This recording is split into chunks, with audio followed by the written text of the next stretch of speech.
प्रिय भक्तों, आज हम जिस कथा का श्रवण करने जा रहे हैं वह कथा है महाभारत के महान दानी दानवीर कर्ण की। इसी कथा से पितृपक्ष की परंपरा कब प्रारंभ हुई और आज तक हम अपने पितरों को तर्पण, श्राद्ध और दान करते हैं। कैसे शुरू हुआ? ये कथा महान दानवीर कर्ण से शुरू होती है। कर्ण कुंती और सूर्यदेव के पुत्र थे। जन्म से ही सूर्य जैसा तेजस्वी, परंतु जीवन भर अन्याय और अपमान के भागी रहे। फिर भी कर्ण अपने दान, पराक्रम और वीरता के लिए दानवीर कहलाए। उनके द्वार से कोई भी याचक खाली नहीं जाता था। परंतु कुरुक्षेत्र के युद्ध में कर्ण ने पराक्रम किया, लेकिन नियति को कुछ और ही मंजूर था। अर्जुन के हाथों कर्ण युद्धभूमि में वीरगति को प्राप्त हुए। उनका शरीर पृथ्वी पर गिरा, परंतु आत्मा स्वर्ग की ओर प्रस्थान कर गई। कर्ण स्वर्ग पहुंचे। देवताओं ने उनका स्वागत किया, दिव्य विमान दिए, स्वर्ग की अप्सराएं उनके पास आईं। लेकिन जब भोजन का समय आया तो कर्ण के सामने सोना, चांदी, हीरे जवाहरात परोसे गए भोजन के स्थान पर।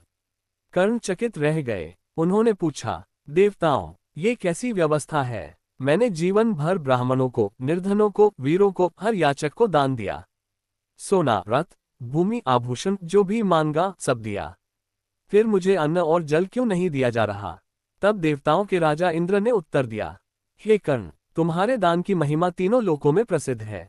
परंतु तुमने जीवन भर सोना, चांदी, वस्त्र और धन तो खूब दान किया, पर कभी अन्न और जल का दान नहीं किया।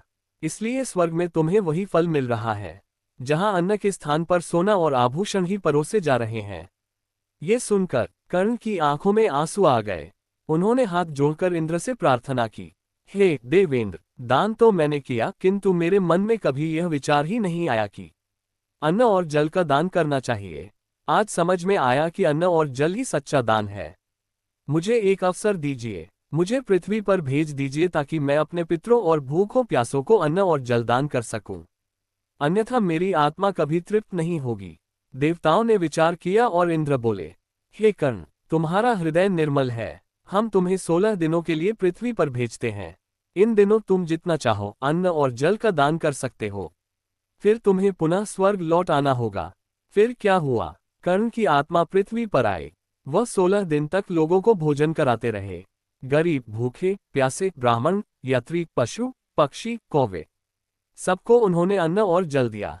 जहां जहां लोग कर्ण के पास पहुंचते, वहां अन्न के भंडार खुल जाते। भोजन के बाद ब्राह्मण कहते, दानवीर, अब तुम हमें अमर कथा सुना रहे हो। तुम्हारा वंश कभी दरिद्र नहीं होगा। उनके पितर भी स्वर्ग से प्रसन्न होकर बोले, पुत्र कर्ण, अब हमें तृप्ति मिली है। तुमने हमें अन्न और जल देकर मुक्त किया।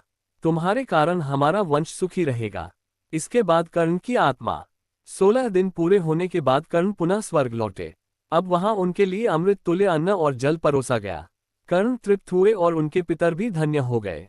पितृपक्ष की परंपरा तब से यह चली कि भाद्रपद पूर्णिमा से लेकर आश्विन अमावस्या तक मनुष्य अपने पितरों को अन्न और जल अर्पित करता है। इन्हीं 16 दिनों को पितृपक्ष कहा जाता है। ये कथा सुनने वाले के घर की सारी पितृदोष की समस्या दूर हो जाती है। ऐसे और भी कथा सुनने के लिए कमेंट करें, साथ में चैनल को सब्सक्राइब और लाइक करें। ओम नमः भगवते वासुदेवाय।